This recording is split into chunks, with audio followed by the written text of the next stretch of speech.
Om Namo Bhagavate Vasudevaya.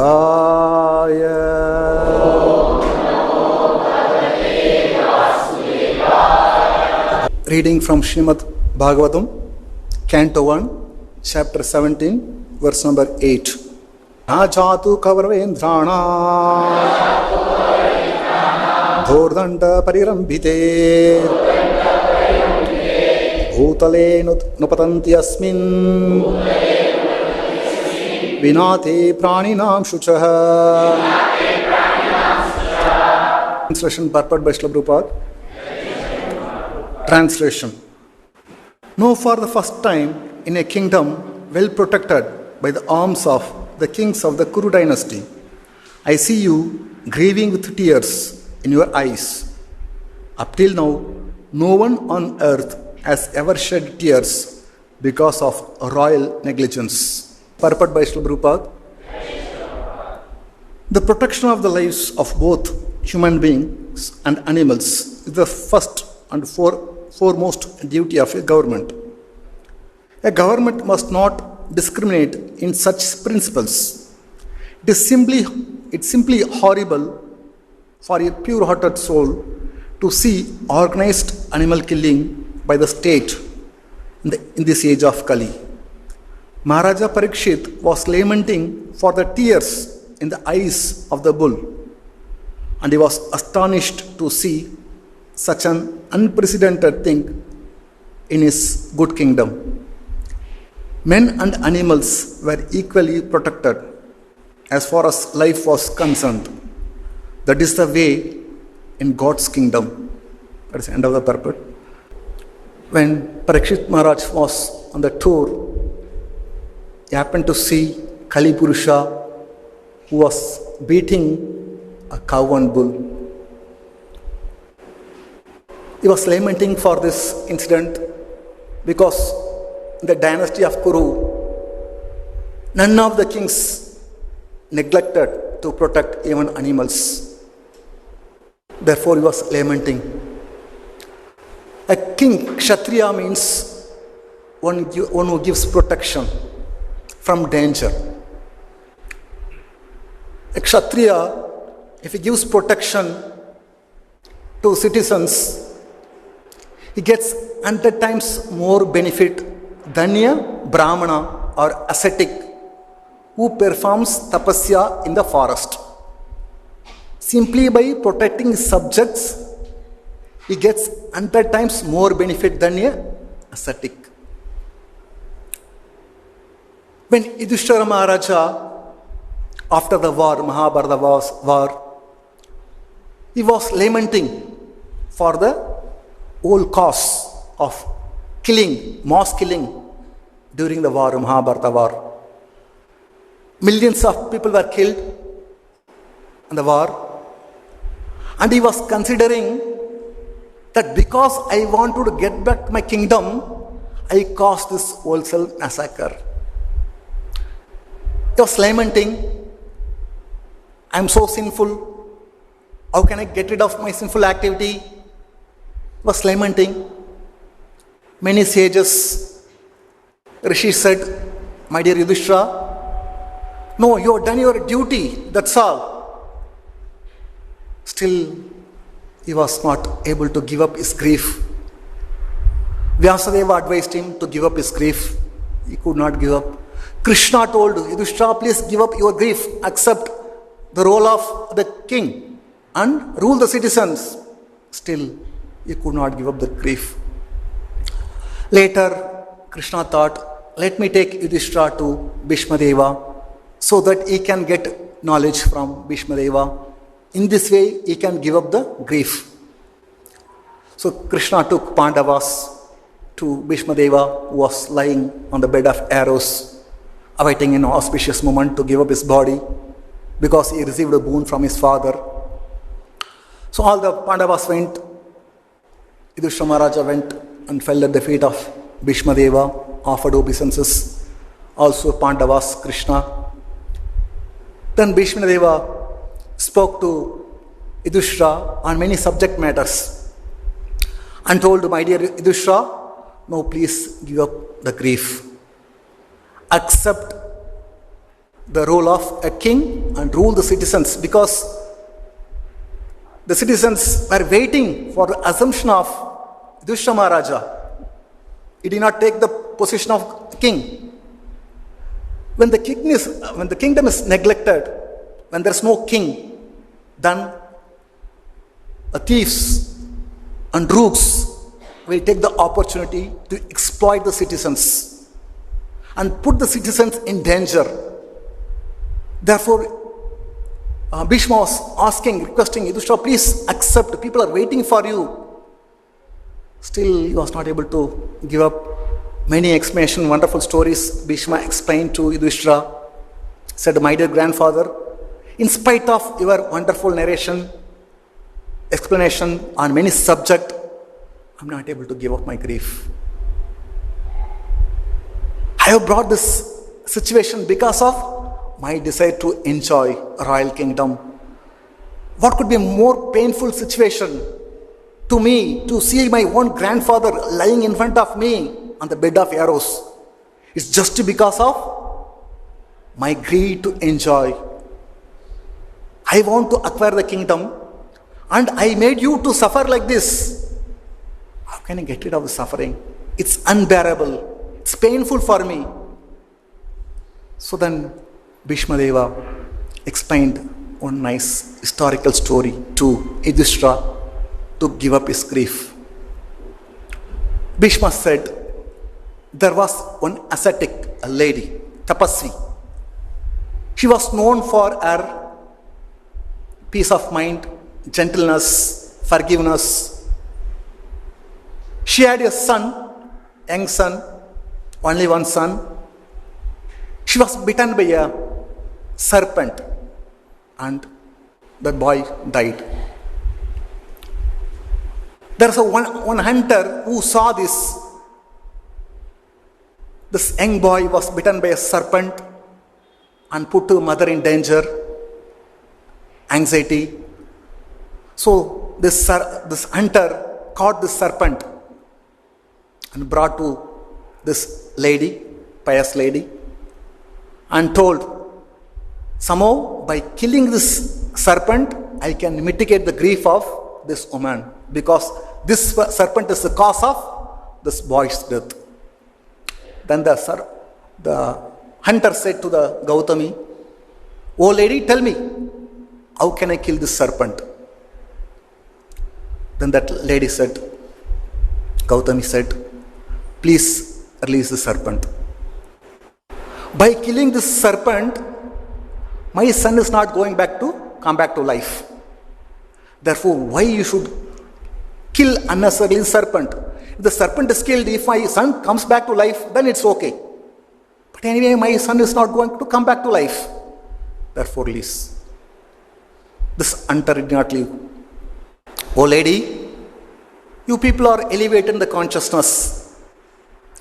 You are stable, always peaceful. You give value to peace. You people take all the reversals as due to Kala or destiny. You do not take any revenge. But as for me, I am an ordinary person. Unless I take revenge against the wrongdoers, I cannot sleep peacefully. The woman said again, see, death of my son is like everyone's. Everyone has to die. My son also died due to his past activity. Therefore, you should not blame the snake. Moreover, those who are elevated in consciousness, they don't become disturbed by seeing such kind of calamity. They don't get disturbed by seeing such calamity. The more we try to counteract the reversals, the more we get into the deepest and darkest region of ignorance. So the hunter again did not leave. And the hunter said,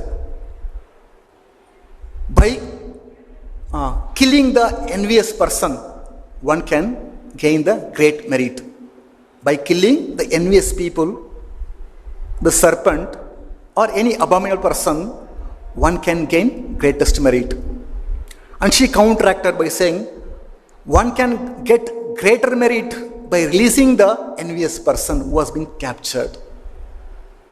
This person was not able to give up his argument. She also putting forward her argument to release the serpent. Then, no, I will kill this serpent at any cost. He was about to kill at the time. The serpent said to the hunter, "Oh hunter, why are you holding me responsible? I am not the cause. I have simply acted according to the direction of Mrityu, death personified. If at all you want to kill, you should kill Mrityu personified, means Mrityu, death personified. I cannot be held responsibility for killing this child."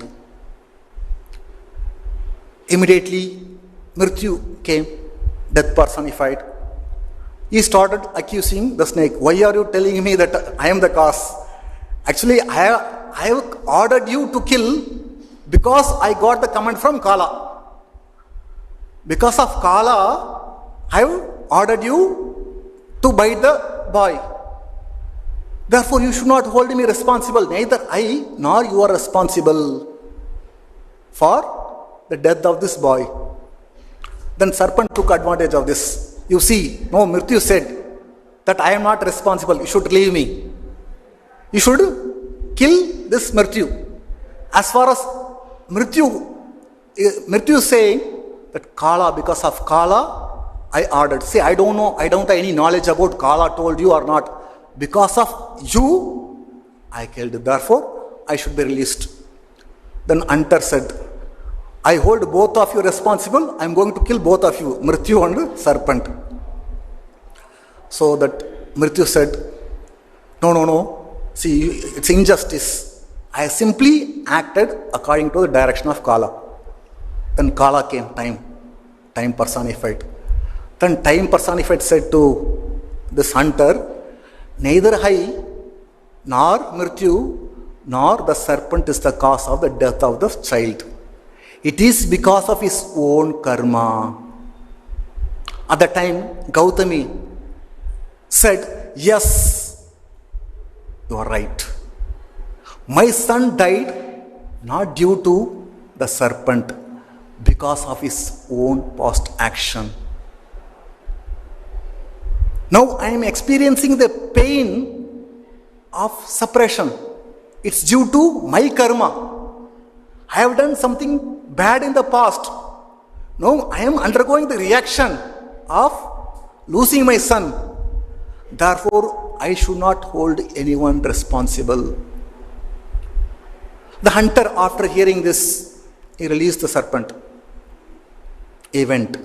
Then Bhishma was saying, "My dear Yudhishthira, similarly should give up your grief. You are not the cause of killing anyone on the battlefield."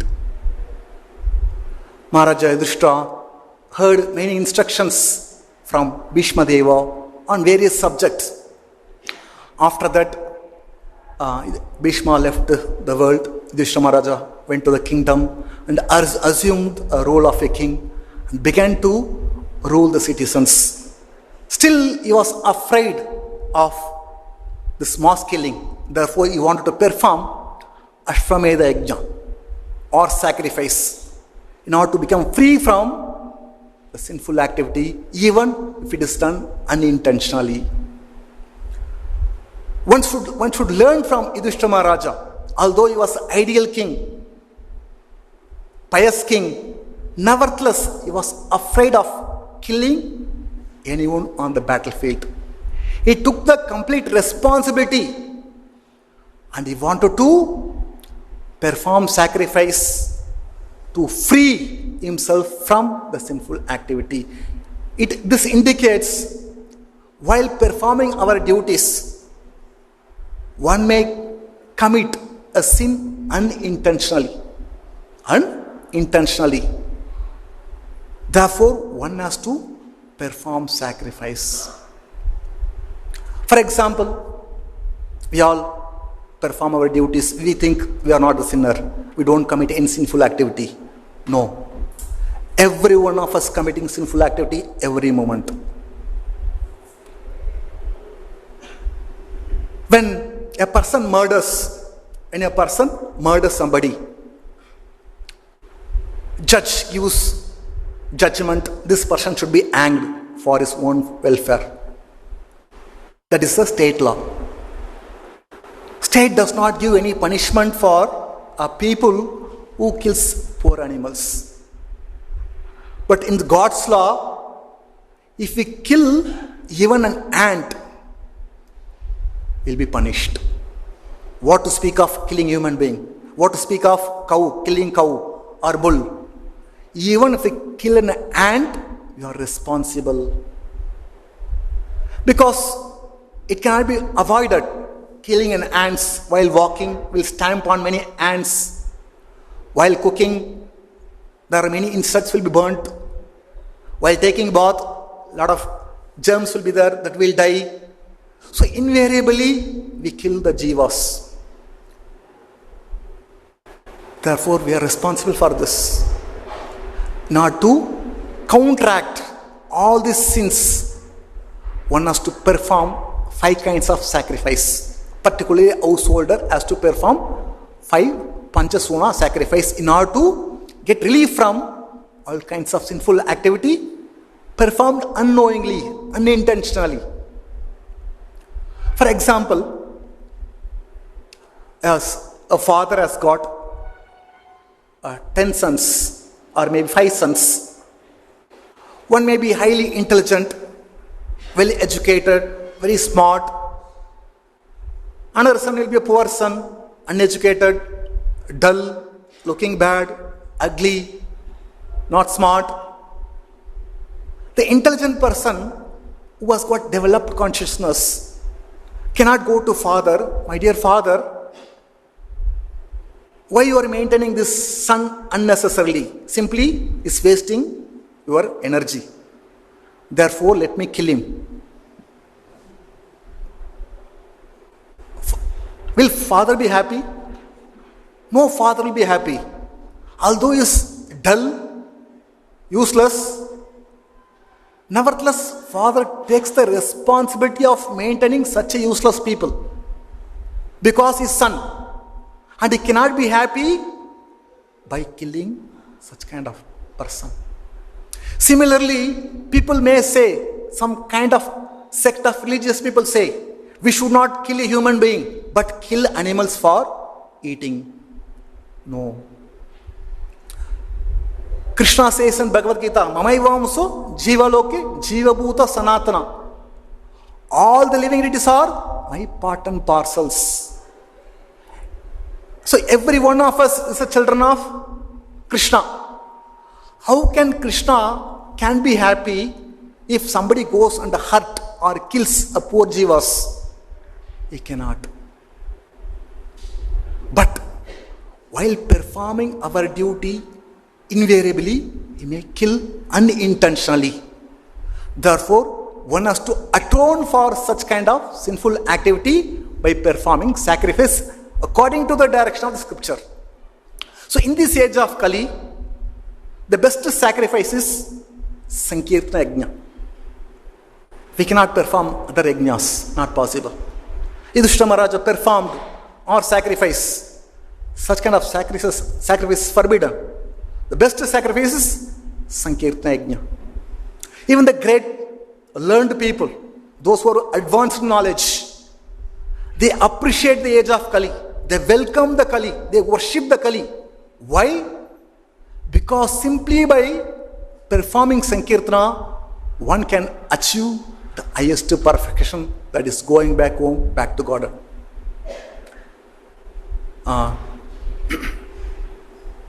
Kalim Sabhajayanti Arya Guna Sarabhagina Yatra Sankirtana Yaiva Sarvasvarto Abhilapyade. Those who are advanced in knowledge, they worship Kali because simply by performing Sankirtana, one can become free from all sinful activity, all sinful reaction, and achieve the highest perfection of going back home, back to Godhead. As far as Kshatriya is concerned, killing the people on the battlefield, it's not at all sinful, but religious duty. If it is done according to the order of the authority. If it is done according to the order of authority. Therefore, no one should blame Kshatriya for killing a people. It's painful for the Kshatriya to kill the people. Nevertheless, it is a religious duty if it is done according to the order of authority. Even Arjuna, he was bewildered. When he saw all his friends, relatives, he had to fight and kill them. He felt it's painful for me. How can I kill my own friends, relatives, brothers? Let me give up the battlefield. Let me go to forest. Let me go to forest to lead the life of renunciation so that I'll become peaceful. Then engaging the battle, killing the people. He was bewildered. Krishna said, Na karamanam anaramba naishkarimam purushoshnote nacha sanyasanat eva siddhim samadhigacchati. My dear Arjuna, simply by giving up the work, abstaining from the work, one cannot attain freedom from reaction. Because if we perform action, we'll get reaction. Simply by not working, one cannot attain freedom from reaction. Nor by renunciation alone, one can attain perfection. Simply by taking sannyasa order, one cannot achieve perfection. Because sannyasa order is the last stage in the life, the varnashrama dharma. Unless one is purified by proper discharge of one's duty, he cannot accept the sannyasa order abruptly, all of a sudden. If one accepts the sannyasa order of life without undergoing proper purity, simply will create a disturbance in the society. Sometimes there was one auto driver was struggling hard to maintain his life. He saw many Swamijis become rich. So one day, he gave up his profession, went to one mata, shaved his head, wore saffron dress, took one danda. He changed his name, became sannyasi. And he kept one assistant. He paid some 10,000 rupees, 12,000 rupees. Whenever the sannyasi would go somewhere, the assistant would go and drive, hey, Maharaj has come, move. Create some kind of impression that is the highest order, is in the highest order. So his name spread, he has become sannyasi. So people started giving money, lot of money, donation. Within 6 months, he purchased an Innova car. And another 1 year, purchased one land, built a mata. Even he worked hard by driving auto for 20 years, he cannot purchase even Maruti car. Simply by taking the sannyasa order, he purchased a Maruti car on mata, sit there. This will create a disturbance in the society. This kind of renunciation will create a disturbance in the society. Other people also will see, other auto drivers, very easy. Let me also become. It will create a disturbance in society. In Mysore, some 10 years ago, there was one Tahsildar. He had a lot of problems at home. Wife was giving problem, children were giving problem, office boss was giving problem. So he thought, best is become sannyasi. So become free from all this trouble. He went to an ashrama, shaved his head, become sannyasi. Changed his name. It has come in the paper everywhere. He was there for 1 month. After that, back to normal life, wearing pant shirt. So one cannot take the renounced order of life without being properly purified. One cannot go to the secluded place to practice life of renunciation without proper purification. Even great sage called Rashes Shringa. His father Vibhadaka took his son deep inside the forest because he fell victim. His father fell victim to sense object. At least my son should be protected. He took his son deep inside the forest. Even the deep inside the forest, where there was no opportunity for him to see the opposite sex, nevertheless he fell victim. Saubari Muni, he underwent a severe austerity underneath the water. Still he fell victim. So the secluded place is not so secure unless there is a good association. Therefore one cannot go to Radhakund because there will be a lot of problem will be there at home or in temple or somewhere. So let me go to Radhakund, let me practice devotional service happily. One cannot go to Radhakund and chant continuously like Dasa Goswami. It's not possible for us. We are conditioned souls. Because wherever we go, we take our uncontrolled mind. Our uncontrolled mind. With uncontrolled mind, we cannot think of Krishna. We can think of so many other things except Krishna.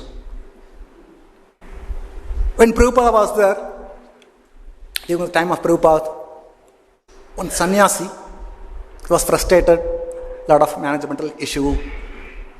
So he gave the association of Prabhupada, left ISKCON, let me go to Radhakund, sit and chant properly, nicely. So he left the association of Guru, devotees, went to Radhakund so that I can peacefully chant. After some time started smoking ganja.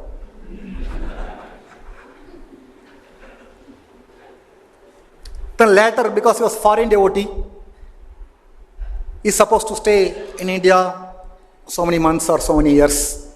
His visa was expired, nevertheless stayed. Police came and arrested him. So one cannot go to Radhakund to chant like Raghunath Dasa Goswami without proper purification. It's forbidden. You can go for a few days, see, come back. So Prabhupada said, on the other hand, be in your own place, wherever you are there, whether Grahastha or Brahmachari, it doesn't matter. Simply follow what you have been told. Discharge your duty. Render your service, whatever service is allotted to you, you do. In this way, one can get purification and become eligible to go back home, back to God. It's not that only by, if you go to Radhakund, we'll get liberation, or only by taking sannyasa, we'll get liberation, nothing. Anyone can get liberation. How? Simply following the order of Guru.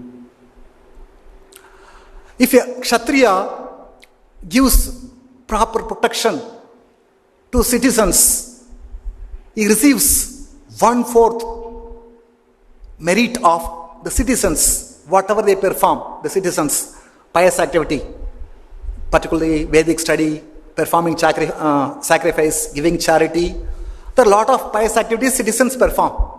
So the Kshatriya, even though he may not do any pious activity like this, simply by protecting the citizens, he receives 1/4 benefit or the pious credit of all the citizens. On the other hand, if he does not give protection, the Kshatriya does not give protection and only take tax to enjoy sense gratification. If he does not give protection to the citizens, then he gets 1/4 sinful reaction of all the citizens. In this way, he will increase his impious bank balance tremendously, and as a result, he will go to hell and stay there eternally. If a Kshatriya does not give protection, he is sure to go to hell, reside there eternally. If anyone, even the demon, takes protection, a Kshatriya should give protection to demon. What to speak of poor animals, domestic, innocent animals like cows and calves and the bulls. He has to give protection. Nowadays, the so-called administrators, they don't care for giving protection to animals. Although they are mlechas, they are meat eaters, nevertheless they claim they are virtuous people. They are virtuous people and encourage slaughterhouses, open many slaughterhouses. Such kind of people cannot bring any peace in the society. When Krishna and Arjuna was there, when Krishna went to meet Pandavas in Hastinapura, one day Krishna and Arjuna went to forest. They want to spend some time, both of them together. They were spending time. At the time there was one person, a Brahmana, came to Krishna and Arjuna. So I request you, can you provide what I ask? So Arjuna said, yes, we will provide if it is there within our capacity. Then what you want? You tell, we'll provide. Whatever you ask, we'll provide. Then the Brahmana said, I want to eat this Kandava forest. Then he is assumed his real form is Agni. I want to eat this Kandava forest. Why you want to eat Kandava forest? There was a king called Svetaki. Svetaki was addicted to perform sacrifice. Constantly was performing sacrifice. The Brahmanas who are offering the butter, the clarified butter into the sacrifice, because of the smoke, they all become black. They said, we cannot perform sacrifice anymore, we leave. They fed up and they left. Then Svetaki went to Himalaya. He performed tapasya to please Lord Shiva. Then Lord Shiva asked, my dear Svetaki, what benediction you want? He asked to become my priest, continue sacrifice because my puja is under left. Shiva said, I can't do this work and all. However, I gave the benediction. My partial incarnation, Durvasa Muni, he will continue the sacrifice. So Durvasa Muni was performing sacrifice. So generally a lot of ghee they put in the sacrifice. So fire, Agni, has to drink the ghee. So as a result of drinking lot of ghee, Agni fell sick. Vomiting, many things happened. He became very dull. He lost all his luster. So finally went to Lord Brahma. I became very weak. Do something. So at the time Lord Brahma said, go to Kandava forest and eat along with all the wild animals, because the wild animals were troubling sages. So Brahma said, when you eat the fat of these animals, you will get the Shakti, you regain your health, luster. So Agni came and he was attempting to eat the Kandava forest. Indra was pouring rain to stop. Because he had a friend Takshaka who was living in the Kandava forest. He wanted to protect his friend Takshaka. Therefore, whenever Agni attempted to eat, constantly Indra was protecting. So 7 times he attempted, 7 times failure. Again he went to Lord Brahma. See, whenever I attempt to eat Kandava forest, Indra comes and spoils my attempt. What to do? So Brahma said, go and ask Arjuna and Krishna. They will enable you to eat Kandava forest. So he approached Krishna and Arjuna. Then Arjuna said, see, I don't have any weapon, I don't have a chariot. If I get proper equipment, proper chariot, if my friend Krishna gets, according to his capacity, some instrument, some weapon, then we'll enable you to eat Kandava forest. Then Agni went to Varuna and asked a chariot which was built by Vishwakarma, and he gave to Soma. Soma gave to Varuna. Varuna gave the chariot, wonderful chariot, and Sudarshan Chakra. So he brought the chariot and gave to Arjuna and Sudarshan Chakra to Arjuna.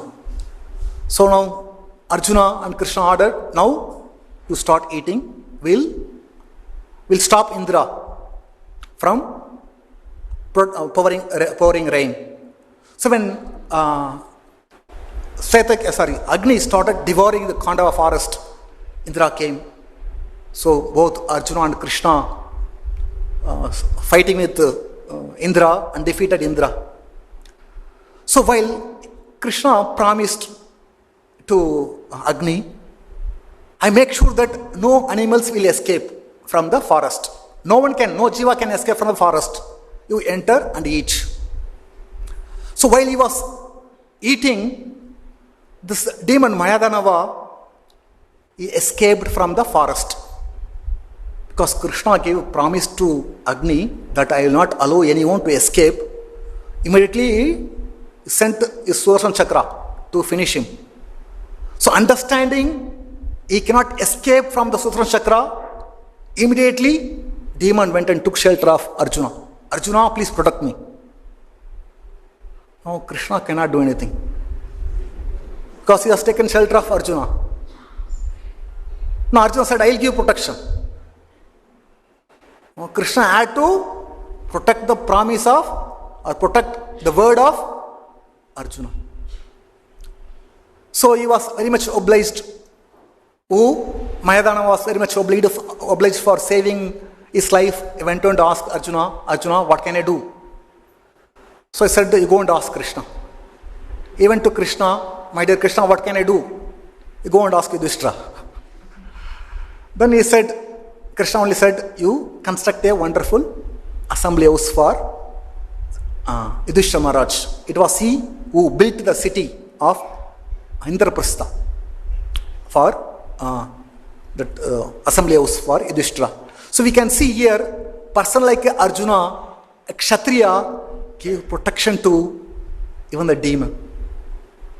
So what to speak of giving protection to all the animals? Nowadays, no leaders care for protecting the animals. So unless the world is ruled by the devotees, there cannot be any peace and prosperity in the world. Therefore, one should follow in the footsteps of Ramachandra to govern the state, to protect the citizens. Lord Ramachandra appeared in this world to exhibit his ideal character. How? Being an ideal student. He set an example by his own life. How one should be an ideal disciple. How one should be an ideal householder, ideal husband. How one should be an ideal king. How one should be an ideal protector. By his own example is set. So Lord appeared as the eldest son of Dasharatha. One day Vishwamitra came to the court of Dasharatha and asked, my dear Dasharatha, whenever we perform sacrifice in the forest, the demons and Rakshasas come and disturbs by polluting, passing stool, blood, vomiting. Therefore, I want your son to come and kill all the Rakshasas. Dasharatha was very much concerned. How can I send my beloved son who is very, very young? You want to kill the Rakshasas, I will come. Don't ask Rama. He said, no, I want only Ramachandra. Then Vashishta assured Dasharatha, my dear Dasharatha, don't worry. Rama can kill. Don't worry, you send. So Rama, Lakshmana went to forest and they killed all the Rakshasas who are troubling the sages. A Kshatriya should give protection to Brahmanas and sages from the wild animals, from the Rakshasas. It is their duty. Although Ramachandra was very young, he was not even king, he was not even prince, just young. Nevertheless, he gave up his bodily comfort. He went to the forest. He went to the forest to serve Brahmanas, Rishis. That is the quality of a student. How he exhibited being a student, giving up all the bodily comfort, he served Vashishta, Guru. Second thing, when Mother Sita was kidnapped by Ravana, while he was carrying Mother Sita in his airplane, Jatayu saw this, came to attack Ravana. Jatayu was a small bird. After all, bird doesn't have strength like a Ravan. Nevertheless, Jatayu fought very vigorously to serve Lord Ramachandra. But this demon was very powerful with his sword and cut one of the wing of Jatayu. Jatayu fell down.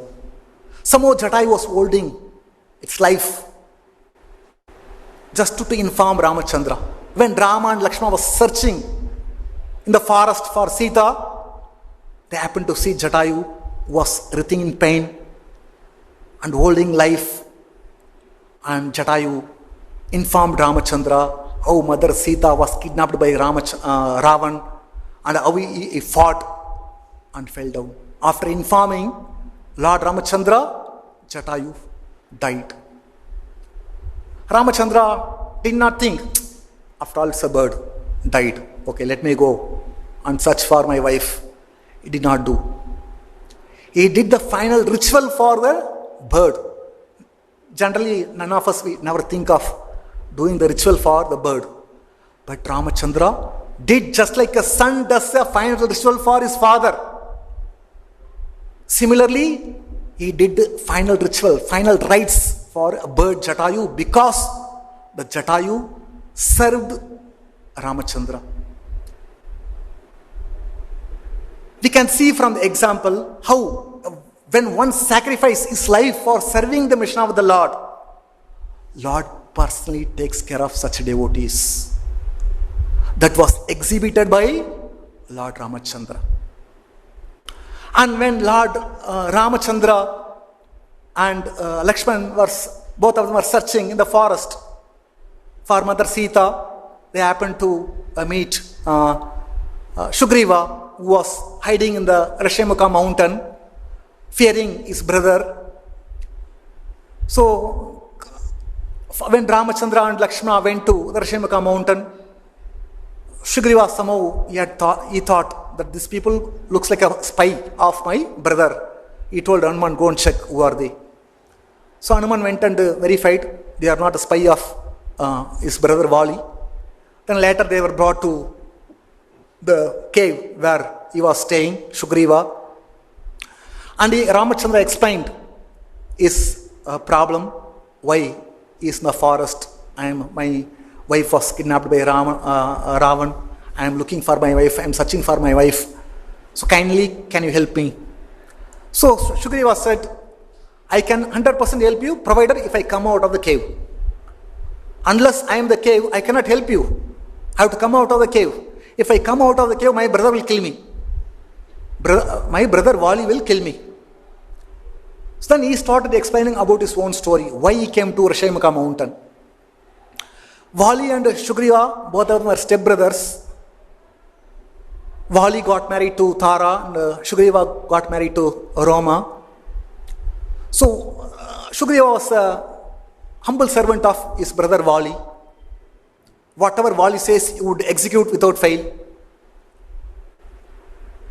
Vali was a king of all Vanaras, and Sugriva was serving Vali like a humble servant. One day there was one demon came to challenge Vali. So Vali came out for fight and started chasing. Sugriva also started following Vali. The demon started going inside the cave. And Vali told Sugriva, my dear brother, if I don't come out of the cave within certain days, you consider that I am dead. Then Vali went inside and started fighting. Started fighting for a long time, and blood started coming out after so many days. Sugriva thought Vali must have been killed. Therefore, he brought huge boulder and blocked the entrance to the cave so that the demon will die inside only. He came home, and all the Vanaras saw that their guru, means leader, Vali died. Now they made Sugriva as the king of Vanaras. So he was sitting on the royal throne, Sugriva. So actually what happened in the cave was, it was Vali who killed the demon, and the blood was going out of the demon. And when he wanted to come out of the cave, the entrance of the cave was blocked. Then later, because he had a mighty strength, he removed the boulder, came to home and saw Sugriva was sitting on the royal throne. And Vali thought, this fellow wanted to kill me and enjoy the kingdom. So he went to beat Sugriva. Sugriva started running. Vali started chasing Sugriva. Finally, Hanuman, who was a minister, who was a friend of Sugriva, he gave the hint to Sugriva, you go to Rishyamukha mountain. Because Vali cannot come to Rishyamukha mountain, because there was a curse placed by Matanga Maharishi upon Vali. If Vali goes to the mountain, he will die. That was the curse of this Matanga Rishi upon the Vali.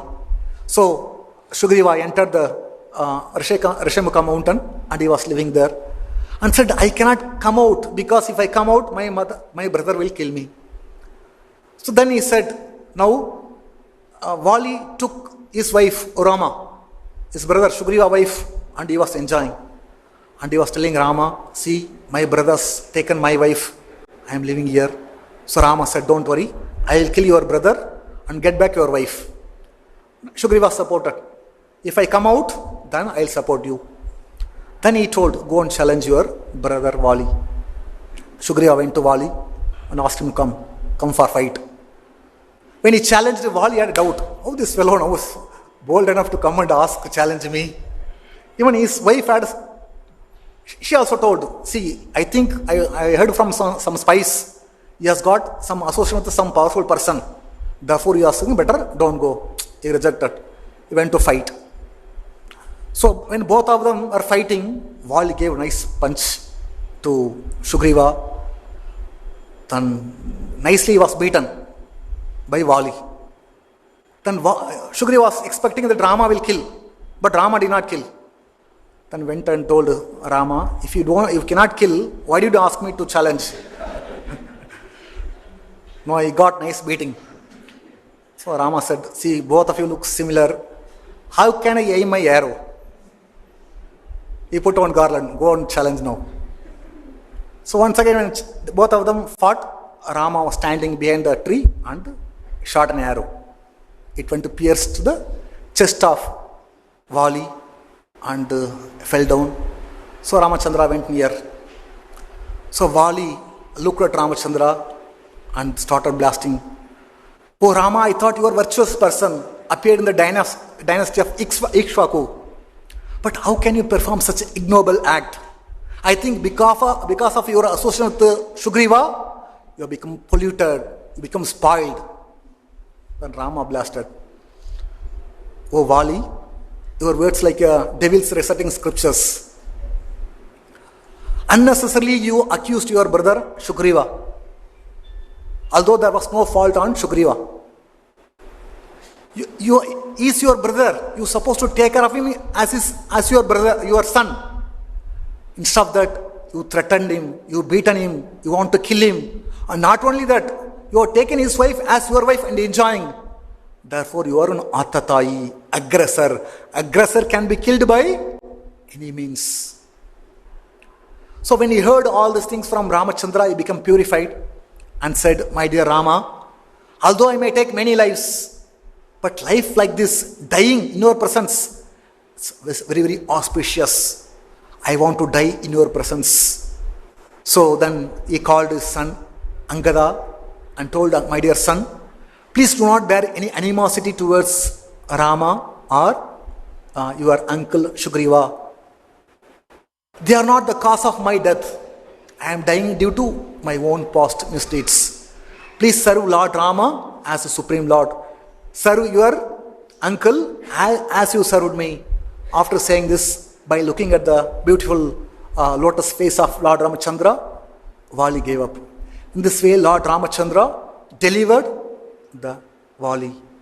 So Lord give, not only he preaches, also he protects, delivers those who are impious. Then later, when after Lord Ramachandra conquered Ravana, went back to the kingdom, there are some sages from Mathura. They came and complained to Ramachandra. Oh Lord Ramachandra, we have been persecuted by one demon called Lavanasura. Please protect us. It's a duty of the king to make sure the Brahmanas are free from danger, because Kshatriya has to perform the duty. So he called his brother Shatrughna. My dear Shatrughna, please go to Mathura and kill this demon and establish kingdom in Mathura. Because the demon Lavanasura had a powerful weapon, Trishula, given by Lord Shiva. His father was Madhu, he also was a demon, and he performed severe tapasya to please Lord Shiva. And after pleasing Lord Shiva asked, what you want? Then he gave his weapon, one powerful weapon, trident. Go, and told, as long as you hold the weapon with you, no human being, no demigod can conquer you. So after taking the weapon, this Madhu started troubling so many rishis. Finally, Lord appeared and killed the Madhu. Then later, his son Lavanasura took the trident and he was giving a lot of torture to the Brahmanas. So the Brahmanas went and complained to Ramachandra. Ramachandra told Shatrughna how to attack this demon. So you make sure when the demon goes to the forest without the weapon, at that time you should attack him, not when he had the weapon. Otherwise, Lord Shiva's word will become futile. So he told, and also he gave some arrows, powerful arrows to his brother Shatrughna. Shatrughna went to Madhuvana and he saw one day this Lavanasura went to forest to kill animals. He was bringing all the animals to eat. At the time, Lavanasura challenged Shatrughna challenged Lavanasura and killed him. So in this way, Lord, being an ideal protector, protects all the citizens. Particularly, a Lord protects Brahmanas because it's his duty to give protection to Brahmanas and cows. And the last part of Lord's Leela, when Lord Ramachandra one day was walking incognito on the stage like a common person to hear from the people what they say about him. So while he was walking, there was a person. He was scolding his wife, and said, "Oh wife, you are unchaste woman because you went to another man's house and stayed. Therefore, I am not going to maintain you. I am not a henpecked person like Rama, who is maintaining his wife Sita, although she went to another person's house, stayed there for 1 year. Nevertheless, he accepted and maintaining. But I am not a henpecked person like him. I am not going to maintain you. Get lost." So when Lord Rama heard this news, he felt very much aggrieved and thought, what kind of people? If they speak about Mother Sita like this, what will happen to them? They will go to hell. So in order to protect the citizens' consciousness, Lord Ramachandra, although he knew very well that Mother Sita is a purest of pure, nevertheless, Lord Rama banished his wife, Mother Sita, although she was pregnant. People generally will criticize Ramachandra for banishing his wife, who was a pregnant woman. Accuse Lord Ramachandra. How can he do this? Lord can take personal offense. If anybody accuses him, he can forgive. But if anyone accuses the devotees, he cannot forgive. If somebody accuses Mother Sita, very difficult. They cannot make any progress in spiritual life. They will go to hell. In order to protect the citizens' consciousness, Lord Ramachandra, being the ideal leader, being the ideal king, he banished Mother Sita. Therefore, the conclusion, what we can conclude, unless devotees rule the world, following the footsteps of Lord Ramachandra, or Yudhishthira Maharaj, or Parikshit Maharaj, there cannot be any peace and prosperity. Therefore, the leaders should take up the Krishna consciousness, practice Krishna consciousness, give protection to all the people, including animals, and make sure that all the citizens are practicing Krishna consciousness properly. then this world will become better place for us to live. And there will be a peace and prosperity.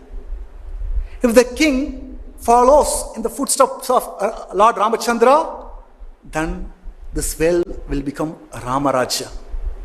If anyone, the so-called the so-called king, Kshatriya, wants to satisfy his own senses, instead of following the footsteps of Ramachandra, it will not become Ramaraja, it will become Kamaraja. That is the purport of this verse. We'll end the class. Srimad Bhagavatam ki, Srila Prabhupada ki.